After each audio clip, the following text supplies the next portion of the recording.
Day 176. He's wearing 3 hats, multi-hats, in the movie. In this dialogue, Elena and Chris discuss the multifaceted role of James Franco in his new film, where Elena mentions he's wearing 3 hats. Chris is curious about the expression, leading Elena to explain that Franco is involved in multiple key roles. This conversation sheds light on the complexities and challenges of managing several significant responsibilities in movie production, highlighting the dedication required for such an endeavor. Here comes the dialogue. I was reading about that new film directed by James Franco.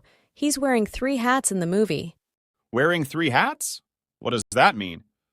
It means he's taking on multiple roles. In this case, he's the director, producer, and lead actor. Oh, I see. That sounds like a lot of work for one person. Definitely.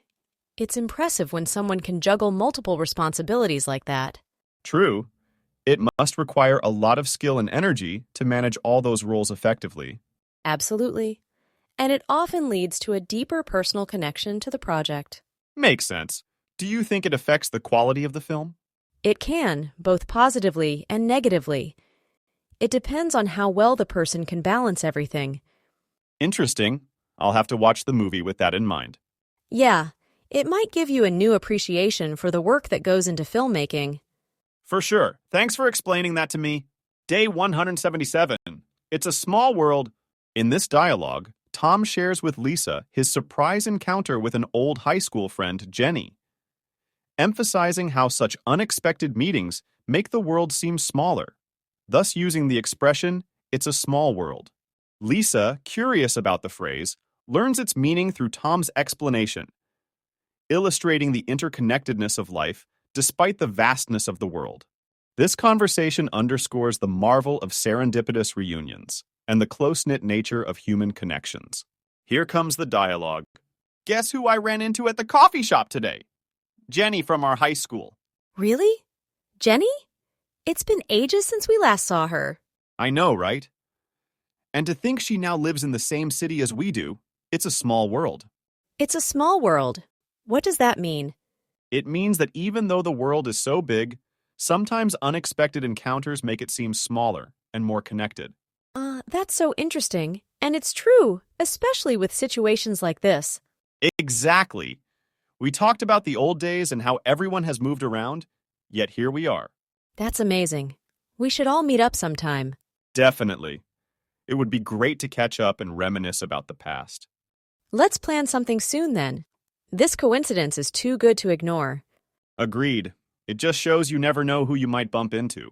Day 178. You are a cut above me. In this dialogue, Alex compliments Jamie on their superior presentation skills, using the expression, "you are a cut above me" to highlight Jamie's excellence. Jamie, unfamiliar with the phrase, inquires about its meaning, learning that it signifies being better or superior in some aspect. This exchange not only showcases mutual respect and admiration, but also the willingness to learn from each other. Here comes the dialogue. I saw your presentation today. It was brilliant. Thanks, Alex. But I think yours was very insightful, too. No way. You are a cut above me when it comes to presenting. You are a cut above me? What does that mean? It means you are superior or better at something than I am. Oh, I see. Well, I think we both have our strengths. Maybe, but your ability to engage the audience is exceptional. Thank you, Alex. That means a lot coming from you. You're welcome. Maybe you can give me some tips sometime? Of course, I'd be happy to help. Let's plan a day to practice together. That sounds great. I'm sure I could learn a lot from you. And I'm sure there's a lot I can learn from you, too. Let's make it a productive session. Day 179. I cut him down to size. In this dialogue, Sam addresses Tom's arrogance by publicly challenging his behavior, using the expression "I cut him down to size" to describe the action taken. Lisa, unfamiliar with the phrase, asks for its meaning, learning it's a way to humble someone who is overly confident or arrogant. This conversation not only highlights the importance of humility and teamwork in a professional setting, but also the impact of direct confrontation in correcting undesirable behaviors. Here comes the dialogue. Did you see how arrogant Tom was being at the meeting today? Yeah, I noticed. But you really handled him well. I had to. I cut him down to size in front of everyone. I cut him down to size? What does that mean? It means I showed him he's not as important or as smart as he thinks he is. Oh, I see. That's bold of you, but it seemed necessary. Exactly. Someone needed to remind him to be more humble. How did he react to that? Surprisingly, he took it well. He apologized after the meeting. That's good to hear.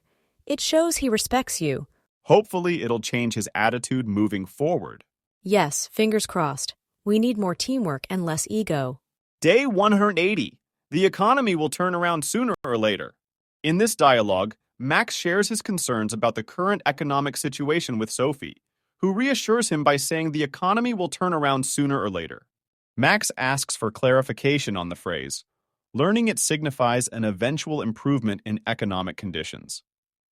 Sophie advises patience and proactive preparation, suggesting ways Max can improve his prospects.